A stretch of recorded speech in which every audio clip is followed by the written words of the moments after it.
Good morning, it's Harvey Jackson. Just going to get through some news items here.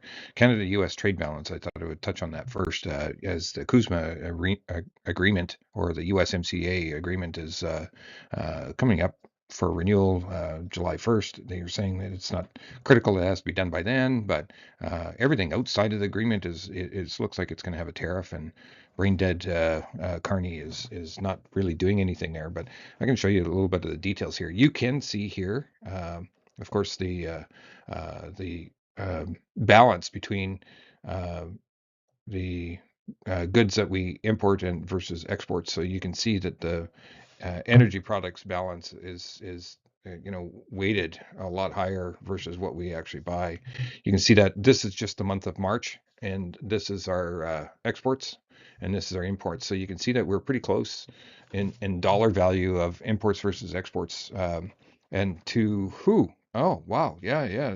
Brain dead Carney there doesn't realize that majority of our imports and exports are with the U.S. And look at, he wants to maybe partner up with some of these Europeans. Well, where are they on the list? They're way down in here. Like they're way down in there. So I just got Gemini too. And again, I probably got some stories about how poor the AI is, but I will say that the history actually is okay. But all three parties have to agree, and they can extend it to 2020 or 2042 or 20. Yeah, and the parties agree to stay in the deal but trigger an annual. This is very likely what's going to end up happening the way things are going with Canada. And then the third one is withdrawal, and I don't think the U.S. wants to be a part of that either. Let's just switch it up here. Iran inched towards a short-term deal to ending the fighting.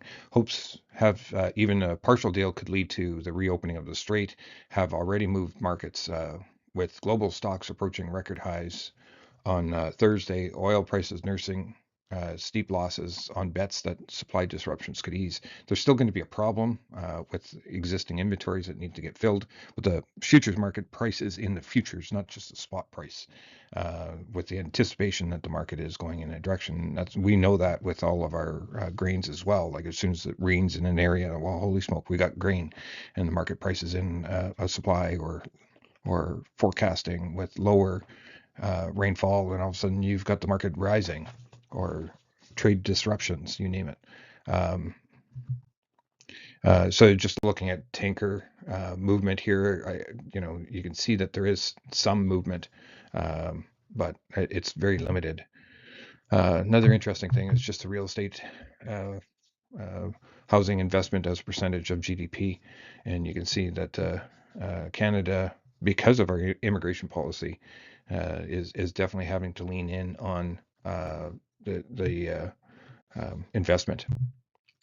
And you can see here the median owner estimated dwelling values for owners in 2021 constant dollars. But you can see that here's Winnipeg. You've got um, the increase in value there.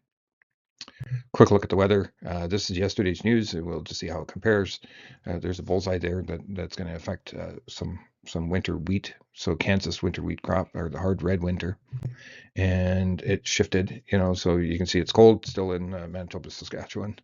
Maybe not so much in Alberta, but you definitely got some cold temperatures. You can see that it is quite cold, and that's the current. Quick look at the markets here. Canola, as I took the screenshot, is up $2.60 at 7.46 on November. Rapeseed is 5.15. Soybean oil is down another 0.4 of a penny at 74.62. Palm oil is down 42 ringgits at 4,505. Crude oil, these are the ones that are impacting market, is down to 92.75 a barrel. West and the Brent is down to 94.93, and then your diesel fuel futures is down another 8 cents at 3.70. Soybeans just trading sideways at 11.95, so below the $12 mark on the July contract. Wheat futures for spring wheat is down another 3.25 cents. Hard red winter is down 6.5 at 6.80. Your Chicago wheat is down 2 pennies at 6.15. And your Canadian dollar basically just trading sideways as well.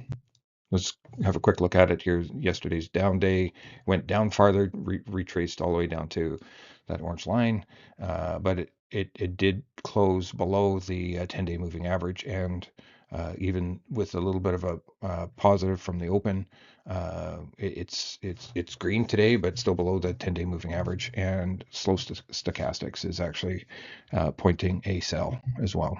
Same thing with the rapeseed.